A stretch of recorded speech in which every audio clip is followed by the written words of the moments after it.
gaazexeessaa Abdusalaam Muhammad naan jedhanii OBN keessaan hojjedha reediyoo irratti. Abdusalaam Muhammad osoo guyyaan borii hin jiru jedhan har'a haadha manaa keef maal goota? Gaaffii ulfaataadha. Otoo guyyaan borii jiraachuu baatee galeetumaan haadha warraa koo dhungadhee iccitiin amma dura ittiin himin illee hin qabaadhee itti haasa'e akkasitti itti dhaammadha malee wanti biraa maaltu jira ree.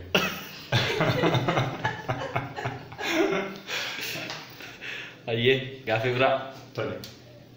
Haadha manaa kee bakka namoonni hedduun ati saalfattuu fi ati sodaattu gidduu odoo isheen dhaabattu dhaqxeetii sarpiraayiziin godha haadha manaa kee baay'ee ishee jaallachuu koo ittan agarsiisaa jettee yeroo ati ishee bira dhaqxu karaa duduuba suuta jettee dhaqxee sarpiraayiz gochuudhaaf ishee dhungatta.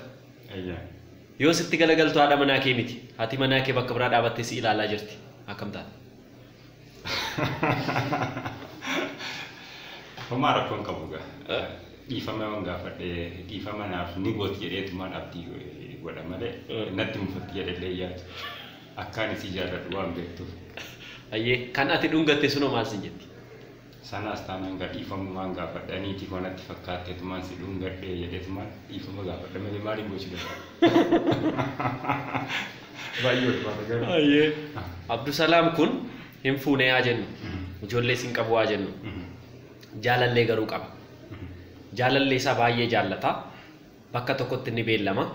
Bakka beellame sanatti dursee dhaqee argameen jaalallee koo kana gammachiisaa jedhee bakka beellamaa sana dhaqa.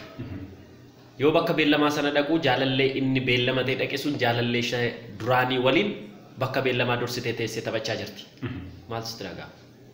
Yeroo sanatti carqa gateetuma fiiguu malee maaltu jira wanti bira.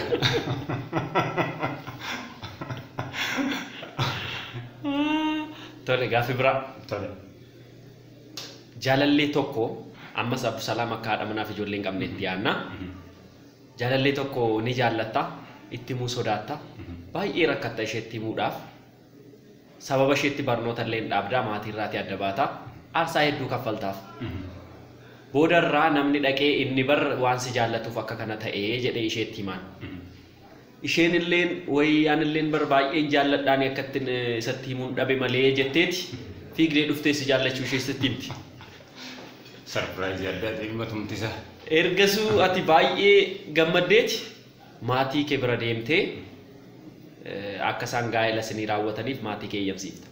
Maatiin kee yeroo wal qoratan isin fira dhiyoodha fira dhiigaati. Kuni baay'ee ulfaata. Rabbi namarraa haa qabu. Rabbi namarraa qabu jaalala akkas. Ayyee haadha manaa kee ni jaallattaa? Baay'ee. Baay'ee jaallattaa? Baay'ee. Osoo kennaa gati jabeessa ta'e tokko kennaa baay'ee ofii jaallattu isheenis ni jaallatti jettee yaaddu tokko bittee fi galtee sirkatti yoo didde maal goota?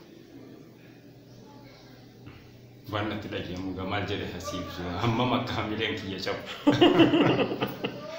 Ni maal jettaa? Imimmaan buufadheetumaan bu'a. Ulfaadha. Tole baay'ee galatoomne.